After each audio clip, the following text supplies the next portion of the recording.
الحمد للہ کلما حمدہ حامد واشہد ان لا الہ الا اللہ کلما شہد لہ شاہد واشہد ان سیدنا ونبینا محمدا عبدہ ورسولہ اما بعد۔ برادران اسلام، اللہ رب العزت نے اس زمین و آسمان کی تخلیق اور اس میں انسانوں کی ضرورتوں کا سارا سامان کیا۔ اس زمین پر جب انسان آتا ہے، جب پیدا ہوتا ہے وہ، تو اس کی پیدائش سے پہلے ہی اس کی ضروریات زندگی کا انتظام موجود ہوتا ہے۔ اس کے لیے ماں باپ موجود ہوتے ہیں، ماں کی گود موجود ہوتی ہے، اس کے لیے ماں کی چھاتی میں دودھ موجود ہوتا ہے، اور جیسے جیسے وہ بڑھتا جاتا ہے، جس جس چیز کی ضرورت اس کو ہوتی ہے، اس کا انتظام اسی زمین میں موجود ہوتا ہے۔ اس زمین سے باہر نکل کر کہیں اور جا کر اسے لانا نہیں پڑتا ہے۔ ایسا نہیں ہوتا ہے کہ کچھ چیزوں کو اسے عدم سے وجود میں لانا پڑے۔ سب چیزیں اس زمین میں اللہ تعالیٰ نے رکھ دی ہیں، اور نہ جانے کب سے یہ زندگی کا سلسلہ جاری ہے۔ انسانوں کی نسلیں پیدا ہو رہی ہیں اور گزر رہی ہیں، لیکن ہر آنے والی نسل کے لیے پورا انتظام موجود ہے۔ وہ انتظام کم نہیں ہوتا۔ انسان کم ہوتے جاتے ہیں، انسان پیدا ہوتا ہے اور مر جاتا ہے، نیا انسان آتا ہے، لیکن اس کے لیے بھی ساری ضرورتوں کا سامان موجود ہوتا ہے۔ تو یہ زمین اللہ تعالیٰ کی تخلیق کا ایک شاہکار ہے، اس پہلو سے بھی کہ اس میں اللہ تعالیٰ نے سب کے لیے ان کی روزی کا، ان کی ضروریات زندگی کا پورا انتظام کر دیا ہے۔ البتہ یہ جو ضروریات زندگی ہیں، یہ انسان کی ضرورتیں تو ہیں، لیکن اس دنیا میں رہنے کے لیے جو اس کی سب سے بڑی ضرورت ہے، اس کا ذکر اللہ تعالیٰ نے اس وقت کیا جب اس نے انسانوں کو اس زمین پر بھیجا۔ آدم اور حوا کو اس زمین پر بھیجتے ہوئے کہا کہ قُلْنَا اهْبِطُوا مِنْهَا جَمِيعًا، ہم نے یہ کہا کہ تم سب اتر جاؤ، زمین پر جاؤ۔ فَإِمَّا أَنْ يَأْتِيَنَّكُمْ مِنِّي هُدًى، تو جب تمہارے پاس میری طرف سے میری ہدایت آئے گی۔ یہ انسان کی سب سے بڑی ضرورت ہے، ہدایت۔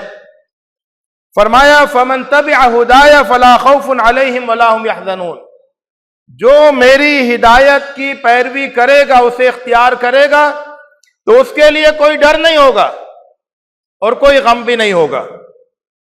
وَالَّذِينَ كَفَرُوا وَكَذَّبُوا بِآيَاتِنَا أُولَئِكَ أَصْحَابُ النَّارِ هُمْ فِيهَا خَالِدُونَ، جو لوگ کفر کی روش اختیار کریں گے اور ہماری آیتوں کو جھٹلائیں گے، تو وہ جہنمی ہیں اور اس میں ہمیشہ رہیں گے۔ معلوم یہ ہوا کہ اللہ تعالیٰ کی جو ہدایت آئے گی وہ اللہ تعالیٰ کی کتاب کی صورت میں ہوگی، اللہ تعالیٰ کی آیتوں کی صورت میں ہوگی، اور جو ان کی اتباع کرے گا وہ ہر طرح کے ڈر اور ہر طرح کے غم سے نجات پائے گا، محفوظ رہے گا، اور جو ان آیتوں کو جھٹلائے گا اس کے لیے بہت بڑا عذاب ہے جس میں وہ ہمیشہ رہے گا۔ دوسرے مقام پر فرمایا، وہی زمین پر بھیجنے کے وقت کا منظر ہے کہ قَالَ اهْبِطَا مِنْهَا جَمِيعًا بَعْضُكُمْ لِبَعْضٍ عَدُوٌّ، اللہ تعالیٰ نے فرمایا کہ تم دونوں اتر جاؤ یہاں سے، اور اب تمہارے یہاں دشمنی رہے گی، بعض لوگ بعض لوگوں کے دشمن رہیں گے۔ تو جب میری ہدایت آئے، فَإِمَّا يَأْتِيَنَّكُمْ مِنِّي هُدًى، میری طرف سے ہدایت تمہارے پاس آئے، فَمَنِ اتَّبَعَ هُدَايَ فَلَا يَضِلُّ وَلَا يَشْقَى، تو جو میری ہدایت کی پیروی کرے گا اسے گمراہی اور بدبختی دونوں چیزوں سے بچا لیا جائے گا۔ نہ گمراہی اس کے حصے میں آئے گی، نہ بدنصیبی اور بدبختی اس کے حصے میں آئے گی۔ وَمَنْ أَعْرَضَ عَنْ ذِكْرِي، اور یہ جو ہدایت میں نے بھیجی ہے نصیحت کے طور پر، ذکر کے طور پر، اس کو ذکر کہا ہدایت کو، کہ جو میرے ذکر سے اعراض کرے گا، توجہ نہیں دے گا، اگنور کرے گا، فَإِنَّ لَهُ مَعِيشَةً ضَنْكَ، اس کے لیے نہایت تنگ، نہایت پریشان کن زندگی ہوگی۔ وَنَحْشُرُهُ يَوْمَ الْقِيَامَةِ أَعْمَى، اور قیامت کے دن ہم اسے اندھا اٹھائیں گے۔ قَالَ رَبِّ لِمَ حَشَرْتَنِي أَعْمَى وَقَدْ كُنْتُ بَصِيرًا، وہ کہے گا کہ اے میرے رب، مجھے تو نے اندھا کیوں اٹھایا ہے؟ میرے پاس تو بینائی تھی جب میں دنیا میں تھا تو۔ قَالَ كَذَلِكَ، یہی تیرا انجام ہونا تھا۔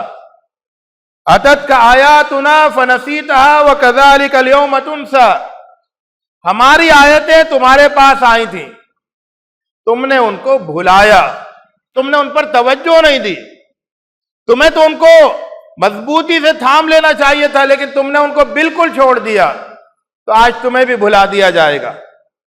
حضرات، یہ ہے انسان کی سب سے بڑی ضرورت کہ اس دنیا میں تمام سامان زندگی کے ہوتے ہوئے اسے اللہ تعالیٰ کی ہدایت مل جائے، اس دنیا سے اس عالم میں جانے والا جو راستہ ہے وہ راستہ اسے معلوم ہو جائے، کیونکہ یہ دنیا یہ مستقل ٹھکانہ نہیں ہے، یہ دنیا مستقل ٹھکانہ نہیں ہے، تو مستقل ٹھکانہ تو دوسری جگہ ہے، اور یہاں سے وہاں جانے والا ایک راستہ ہے، وہ راستہ مل جائے، معلوم ہو جائے، یہ انسان کی سب سے بڑی ضرورت ہے۔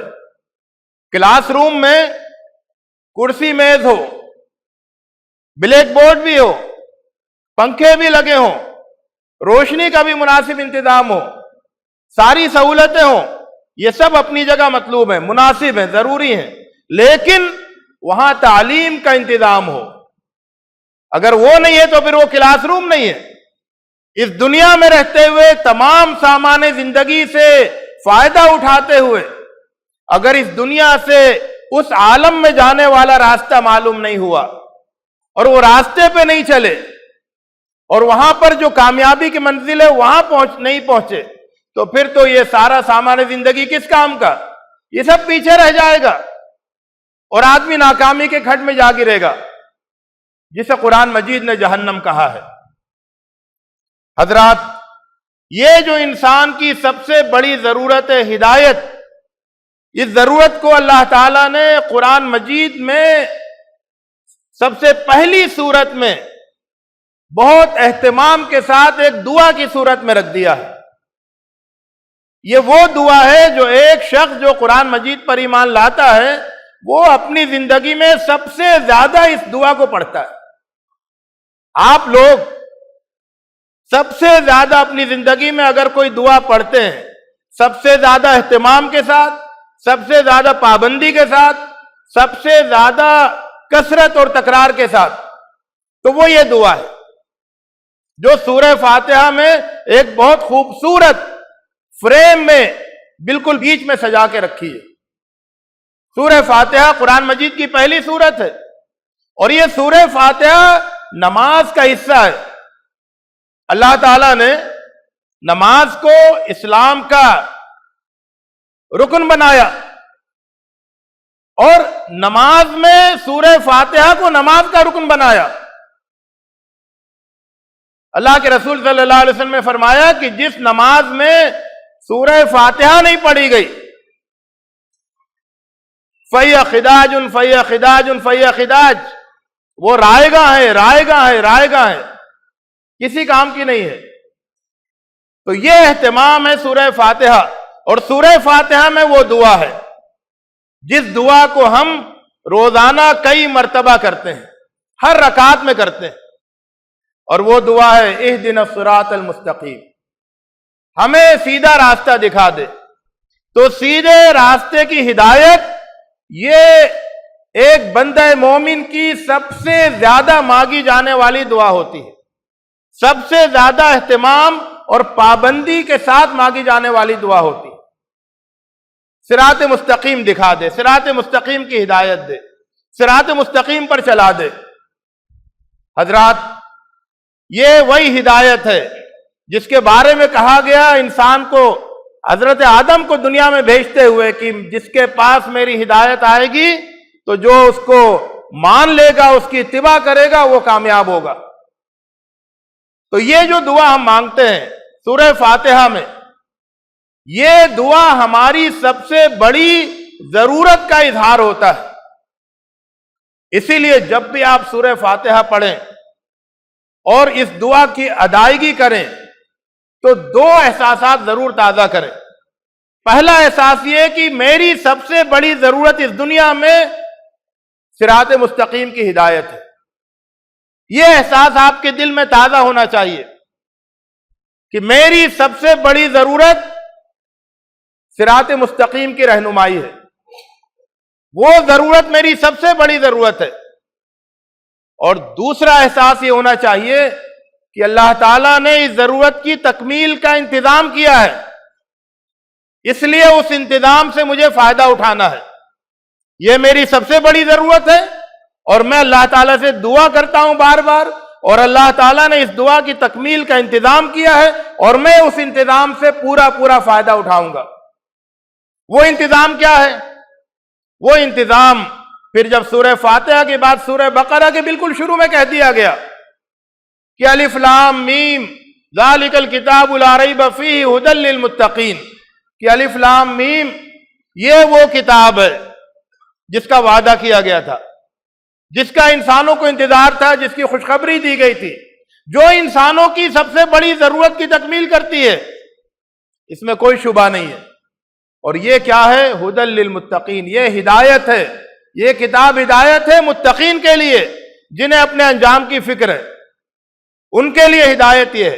اور جو اپنے انجام سے بے فکر ہے ان کو کوئی ہدایت ان کے کام نہیں آ سکتی ہے، کوئی تنبیہ ان کے کام نہیں آ سکتی ہے۔ حضرات، تو قرآن مجید اہدنا الصراط المستقیم کی قبولیت قرآن مجید ہے۔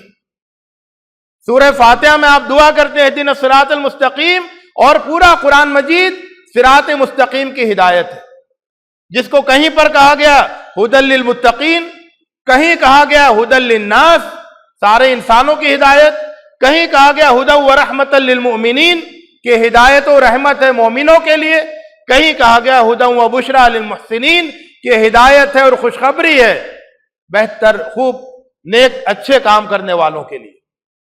تو قرآن مجید سے ہمارا تعلق ہدایت حاصل کرنے کا ہونا چاہیے۔ حضرات، یہ جو صراط مستقیم ہے، سیدھا راستہ، دنیا میں جو راستے ہوتے ہیں زمین پر بنے ہوئے راستے، اس میں بڑا آسان ہوتا ہے معاملہ کہ آپ نے پوچھا کہ بھئی فلاں منزل کہاں ہے، کسی نے آپ سے کہا کہ بالکل سیدھے چلے جائیے، اگر سیدھا راستہ ہے تو، اور آپ سیدھے چلے جائیں گے اطمینان کے ساتھ، راستے میں آپ کو کسی سے پوچھنا نہیں پڑے گا۔ بعض تو 1,000 2,000 میل لمبے سیدھے راستے ہیں کہ آپ ان پر چلیں اور سیدھے چلتے چلے جائیں 2000 میل تک، راستے میں نہ کوئی سائن بورڈ دیکھنے کی ضرورت ہے، نہ کسی سے پوچھنے کی ضرورت ہے، نہ کسی موڑ پر رکنے اور پریشان ہونے کی ضرورت ہے کہ کدھر جائیں، سیدھے چلے جائیں۔ لیکن زندگی کا جو صراط مستقیم ہوتا ہے اس کا یہ معاملہ نہیں ہوتا ہے۔ زندگی کا صراط مستقیم اس طرح سیدھا نظر نہیں آتا ہے کہ آپ آنکھ بند کر کے چلے جائیں۔ زندگی کا جو صراط مستقیم ہے، سیدھا راستہ، وہ تو آپ کو ہر قدم پر، ہر عمل پر، ہر قول پر معلوم کرنا ہوتا ہے کہ یہاں سیدھا راستہ کہاں ہے، صراط مستقیم کدھر ہے۔ اور اسی لیے آدمی صرف ایک مرتبہ اہدنا الصراط المستقیم کی دعا نہیں کرتا ہے، ہوش سنبھالنے سے لے کر، ایمان لانے سے لے کر، مرتے دم تک، اپنی زندگی کی آخری نماز تک وہ اہدنا الصراط المستقیم کی دعا کرتا ہے، کیونکہ صراط مستقیم کی رہنمائی اس کی زندگی کے ہر روز کی ضرورت ہے۔ زندگی کے ہر معاملے میں اسے یہ معلوم کرنا ہوگا کہ صراط مستقیم کدھر ہے، کیا کریں گے تو ہم صراط مستقیم پر رہیں گے۔ اور یہ انتظام قرآن مجید میں کیا گیا ہے کہ آپ اپنی زندگی کے ہر موڑ پر قرآن مجید سے رہنمائی حاصل کریں۔ قرآن مجید پر عمل کرنے کا مطلب یہ نہیں ہے کہ کچھ 20 25 30 احکام ہیں، ان پر آپ نے عمل کر لیا تو قرآن مجید پر عمل کرنا ہو گیا۔ قرآن مجید پر عمل کرنے کا مطلب یہ ہے کہ زندگی کے ہر معاملے میں آپ قرآن مجید سے پوچھیں، رہنمائی حاصل کریں کہ مجھے کیا کرنا چاہیے کہ میں صراط مستقیم پر رہوں۔ حضرات، یہ جو ہدایت ہے، قرآن مجید کتاب ہدایت، اس ہدایت کے لیے غور و فکر کرنا ضروری ہے۔ قرآن مجید پر غور و فکر نہیں کریں گے تو ہدایت نہیں ملے گی، کیونکہ ہدایت تو رہنمائی ایسے کہاں ملتی ہے؟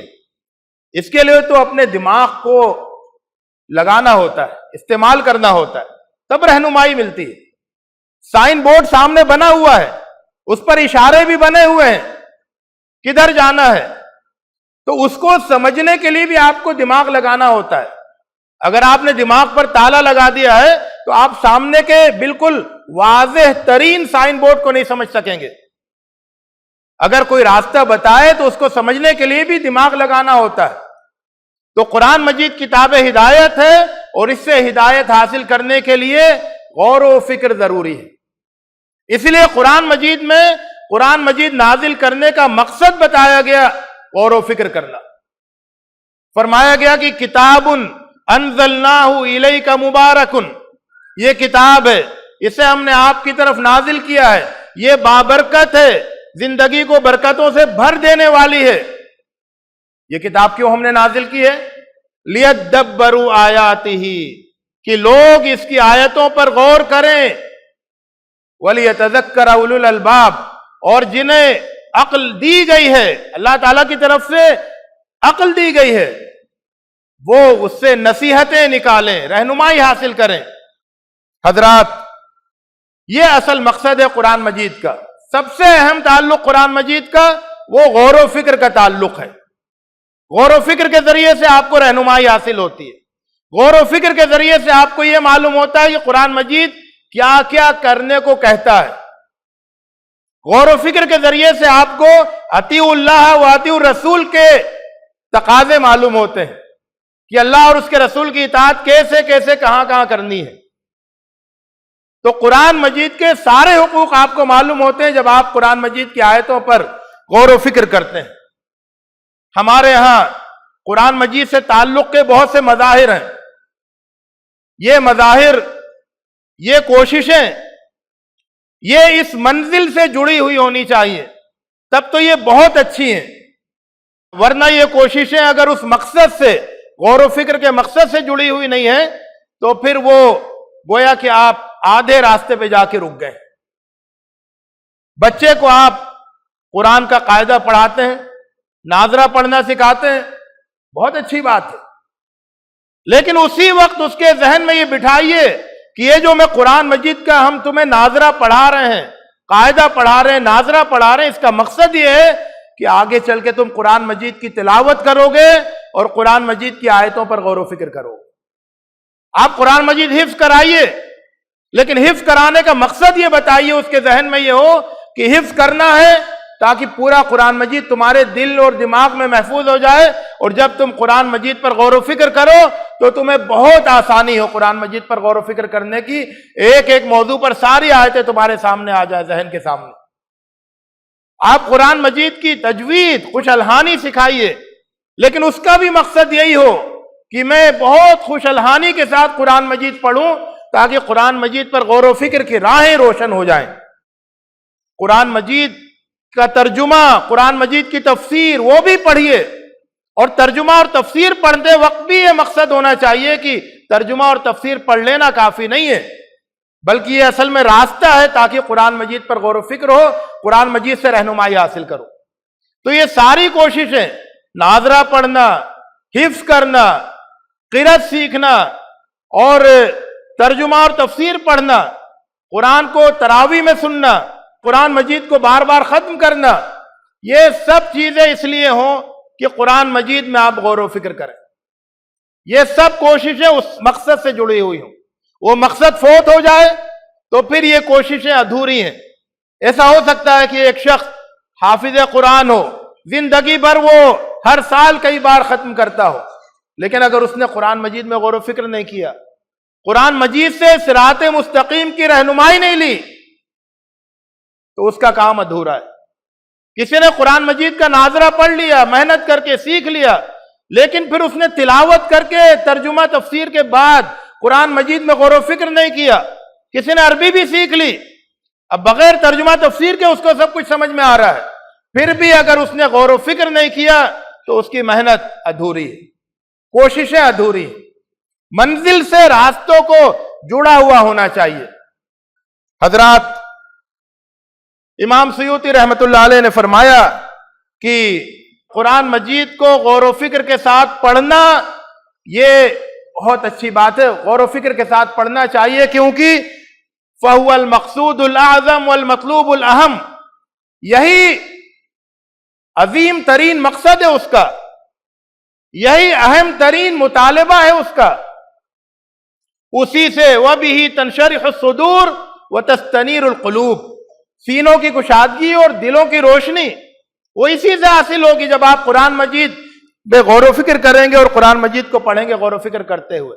بلکہ میں تو آپ کو یہ بتاؤں کہ یہ کوئی آپشنل نہیں ہے معاملہ, اختیاری, کہ آپ چاہیں تو قرآن مجید میں غور و فکر کریں اور چاہیں زندگی ایسے ہی گزار دیں. میں صرف اللہ کے رسول صلی اللہ علیہ وسلم کی ایک حدیث آپ کو سناتا ہوں کہ ایک مرتبہ اللہ کے رسول صلی اللہ علیہ وسلم نے حضرت عائشہ رضی اللہ تعالیٰ عنہ سے فرمایا, انزلت علی اللیلۃ آیۃ, آج رات میرے اوپر ایک آیت نازل ہوئی. آگے فرمایا, ویل لمن قرأها ولم يتفکر فیہا, تباہی ہے اس شخص کے لیے جو اس آیت کو پڑھے اور اس میں غور و فکر نہیں کرے. یہ اللہ کے رسول صلی اللہ علیہ وسلم نے فرمایا ہے کہ آپ قرآن مجید کی آیت پڑھیں, آیتیں پڑھیں اور ان پر غور و فکر نہیں کریں تو آپ بہت ساری اللہ تعالیٰ کی بڑی نعمتوں سے محروم ہو رہے ہیں اور نہ جانے اپنے لیے کیسی کیسی ناکامیوں اور تباہیوں کا سامان کر رہے ہیں.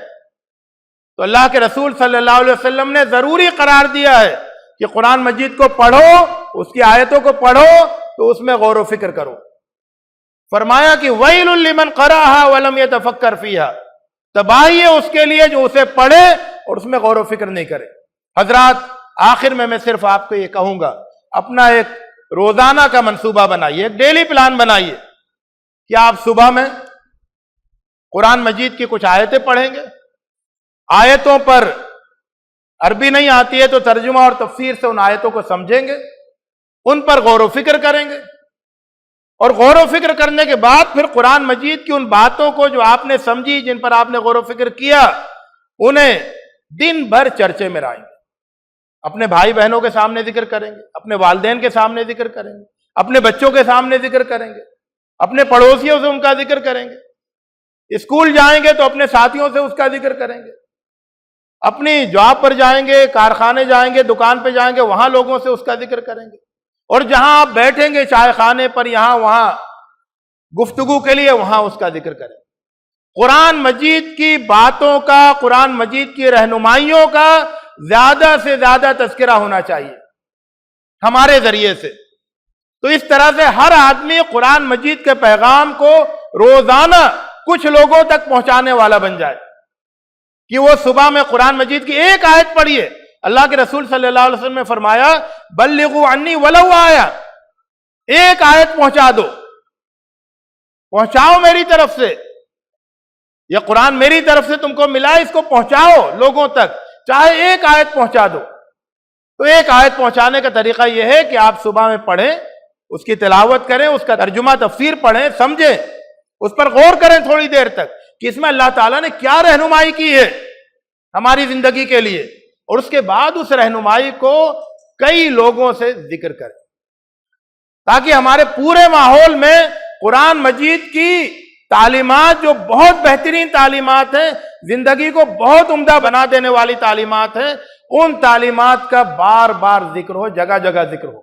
اس طرح سے ہم قرآن کے پیغام کا دور تک چرچا کریں گے اور بہت سارے لوگوں کو صراط مستقیم دکھانے والے بن جائیں گے. اللہ رب العزت ہمیں اس کی توفیق دے کہ ہمارا قرآن مجید سے گہرا اور مضبوط تعلق ہو, ایسا تعلق ہو جو اللہ تعالیٰ کو پسند آ جائے. اقول قولی ھذا واستغفر اللہ لی ولکم اجمعین واستغفروہ انہ هو الغفور الرحیم.